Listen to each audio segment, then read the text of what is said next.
Nangarap na maging kasing galing niya rin. Edad 18 nakaluhod humihiling. Araw-araw na ensayo sa harap ng salamin.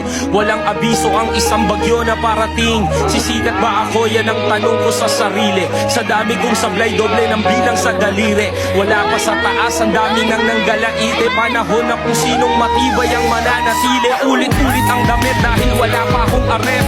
Kutsilyo pa lang ang hawak na sandata ni karet. Nakaaway ko ba dati yung kumanta ng kabit? Naging aso din ako, sa ulo nyo'y nagpasakit. That time, di ko kailangan mag-wish, magmabilis. Naging aral ko si Ali sa pagiging mabangis. Sa daming nagkalatay, ayaw kong magmalinis. Pero sa lyrics kong ito ay para kang winawalit. Pag sinabing street, naging alamat at legendary. Nakita ng lahat, talent ko extraordinary. Mabagal ang mga banat pero classic in the city. Original ang sulat at hindi pinotocopy. Sumabay sa mga panahon na sobrang struggle ng hip-hopan. Nagpasa ka ng demo sa kumpanyang iniirapan. Nalalaglag palagi, tila walang makakapitan. Baliwala ang iyong galing kapag ikay sinisingitan. Pero ako ay nagpatuloy, palaboy-laboy. Pangalawang tahanan ko ang mataas na kahoy. Sa iyong ugat ako'y patuloy na dadaloy. Kahit marami na sa hip-hop ang gustong bumaboy. Yung iba maingay, yung iba tahimik. Yung iba naman ayaw na masilip. Mahirap magbigay, madami ang gustong sumipit. Naging bida sa gitna kaya palaging naiipit. Salamat po sa grasya at pagmamahal ng masa. Gaya ng paboritong ulam, di nagbabago ng lasa. Sinipat kong mabuti kaya ako tumatama sa WhatsApp sa lahat.